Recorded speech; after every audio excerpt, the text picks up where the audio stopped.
ነገር ግን ሰዎች መረዳት ያለባቸው ነገር ክሪስቲያኖ ሮናልዶ ከሜሲ 2 ዓመት፣ ከሃላንድ 16 ዓመት፣ ከኤምባፔ 14 ዓመት፣ ከሃሪኬን 9 ዓመት ይበልጣል በዕድሜ እና ደግሞ አንጋፋነት 1 ዓመት ሁሉ እየጨመረ በመጣ ቁጥር በተጫዋች ፐርፎርማንስ ላይ በሃይ ስታንዳርድ ፉትቦል ላይ የሚያሳድረው ተጽዕኖ ቀላል አይደለም። ለዚህ ነው ሮናልዶንም እናደንቀው። ከሌሎች የሚለይብን ለዚህ በዚህ ዕድሜው ፐርፎርም ለማድረግ ይታትራል። በዚህ ዕድሜው አካሉን ጠብቆ ራሱን አዘጋጅቶ እንደው እርጅናው እንኳን ልበላችሁ፣ በእግር ኳስ ተጫዋች እርጅና ነው 40 እንዳለ እርጅናው እንኳን እንደው ግልጥልጥ ብሎ እንዳይታወቅበት ለማድረግ የሚያደርገው ጥረት አስደናቂ ነው። ራሱን የሚጠብቅበት መንገድ ገንዘብ ሊገዛው የሚችለውን ሁሉ የስፖርት ሳይንስ ይጠቀማል። ገንዘብ ሊቀጥረው የሚችለው ሁሉ የስፖርት አዋቂ ቀጥሯል። ይጠቅማል የተባለ ነገር ሁሉ ያደርጋል ሳይታክት፣ በሌሊትም በቀን ምቾት ይሰጣል፣ ምቾት አይሰጥም፣ ይቀዘቅዛል፣ ይግላል ሳይሆን ምንም አይነት ነገር ለአካሉ ይጠቅማል ከተባለ ያደርጋል።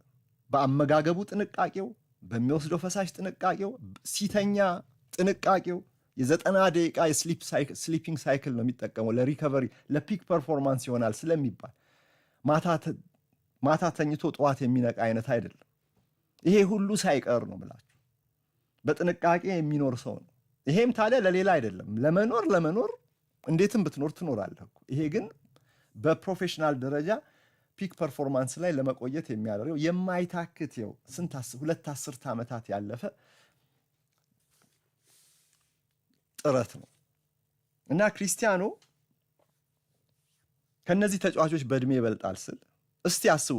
አምና መሐመድ ሳላህ፣ ዘንድሮ መሐመድ ሳላህ በተጠናቀቀው ሲዝን ማለት ነው። ልዩነቱን ተመልከቱ። የ1 ዓመት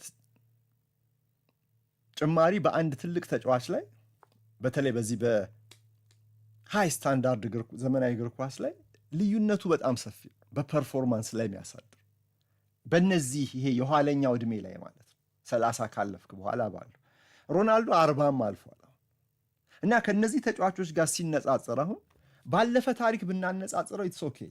በአሁኑ ግን ማነጻጸር ግን እንዴ እሱ ለብቻ ነው እንደው መቀመጥ ያለበት። ኢቭን ከሜሲ ጋር እንኳን የ2 ዓመት ገደማ ልዩነት አለ። ውድ አድማጮች 2 ዓመት ቀላል አይደለም። በዚህ በኋለኞቹ ዕድሜዎች ለፕሮፌሽናል እግር ኳስ ተጫዋች ጠብቆ ፐርፎርማንስን ለመቆየት አሁን እኮ ሮናልዶ እንደ ወድቆ እንኳን ካሜራ ቅርብ ሆኖ ስታዩት አንገቱ አካባቢ ቆዳው ተሸብሽቦ ታያላችሁ።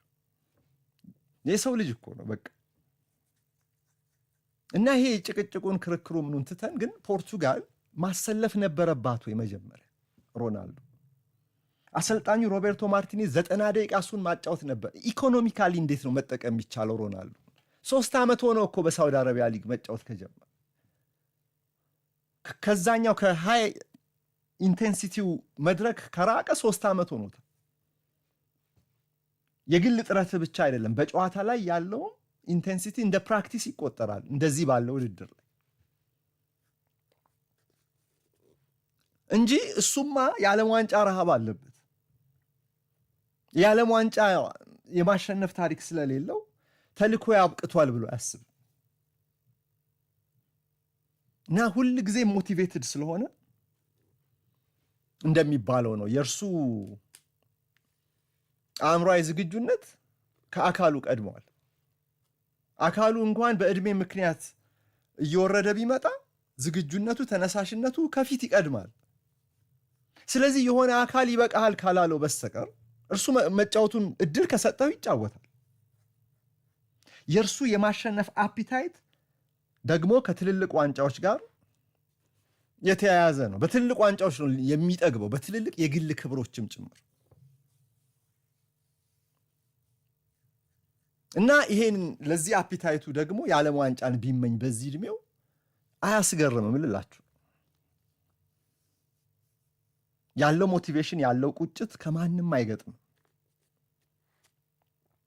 ለሲኤንኤን ቤኪ አንደርሰን ለተባለችው ጋዜጠኛ በሰጠው ቃለ ምልልስ ላይ እና መቼ ነው የምታቆመው አይነት ጥያቄ ተነስቶለት 1 ወይ 2 ዓመት በኋላ በቃ ጫማዬን እሰቅላለሁ አለ። 1 ወይም 2 ኢቭን አሁን በእንቅጩን አያውቀውም።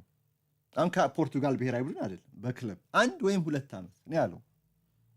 1 ወይም 2 ዓመት ሲል ሮናልዶን በተለይ ባለፉት ስንት ዓመት ልበላችሁ 6-7 ዓመት እንዳየነው ከሆነ ማናችን ሳምነነዋል ከ1 ከ2 ዓመት በኋላ ጫማውን ይሰቅላል ብለን ያለው ተነሳሽነት ለየት ያለ ነው። አቆማለሁ ቢል እንኳን ለራሱም እንቅጩን ቀና ያቆም፣ እኛም ደግሞ 2 ዓመት ቢለን እንኳን 2 ዓመት አይመስለንም። አሁን ስናይ የሚታክተው ሰው አይደለም። ልፋቱ ምንም ወደኋላ ያደርጉ በሱ ሀብት ደረጃ ላይ ሁሉም ምቾት ይፈልጋል።